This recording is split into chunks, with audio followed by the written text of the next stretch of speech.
Hi everybody, welcome. Rob Provencher here. I'm going to continue this conversation to do with marketing, specifically step 2, which is your marketing message.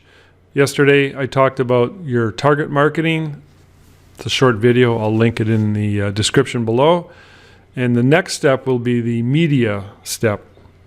So in other words, you got your target market, your message, and then best media to use to deliver that message to that market. But right now we're talking about your message. Now, in one sense, your message could be considered as your brand. That's sort of an offshoot of this particular description. You know, when you think of cars or pizza shops or plumbers, I mean, who's the first, or what's the first company you think of?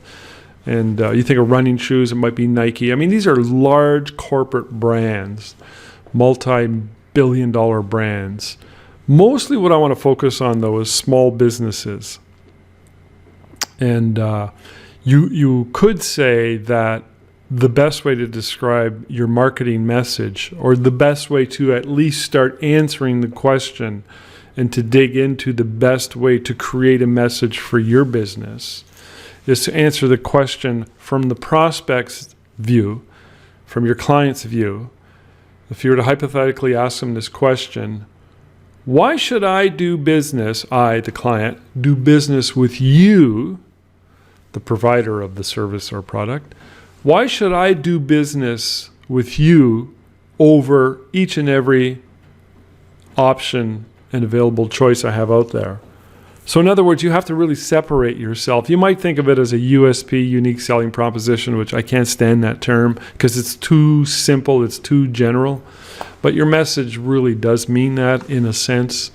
So why should I do business with you? What is it about you and your business that is so unique? What makes it different? What is it about your product, your service?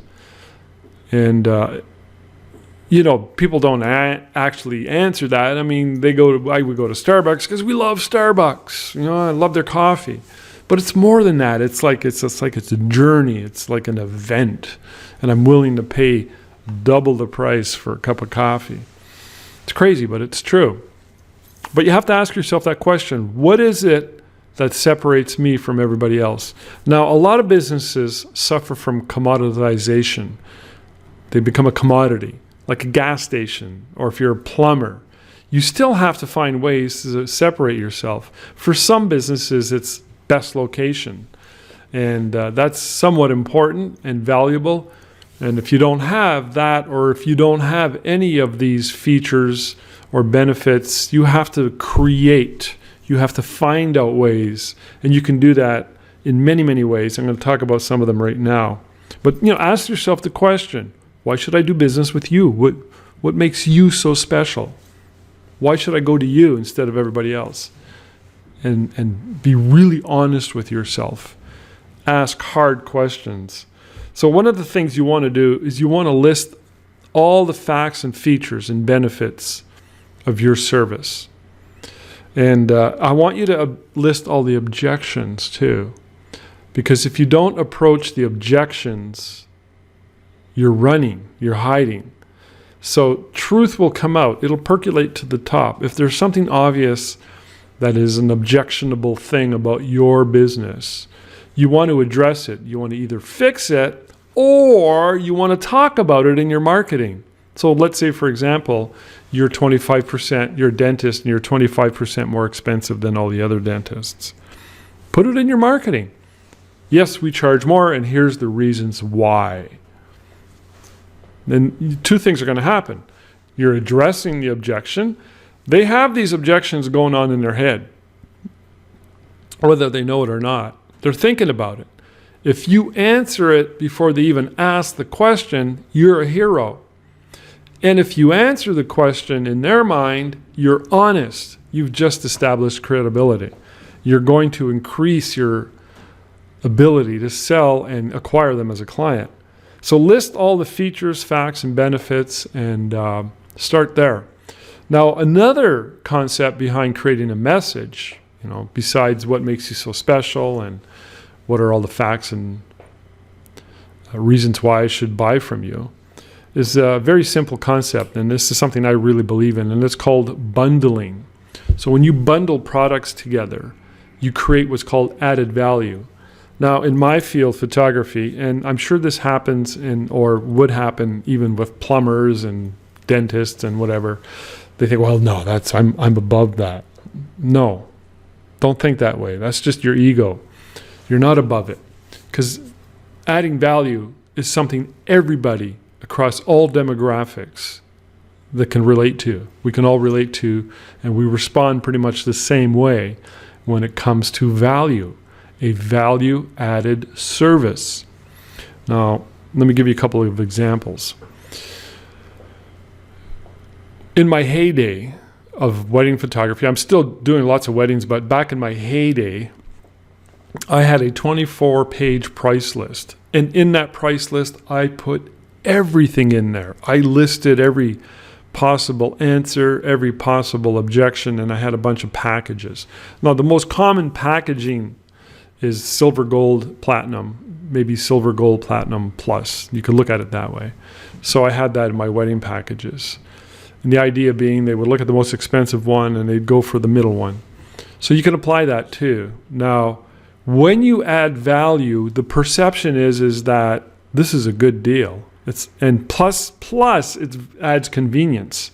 Oh, I get all that? I don't have to worry about this and this and this. Like, for example, I would add a free engagement session and a free signing print for the wedding reception. And I would give a free family shoot for the bride's family and for the groom's family.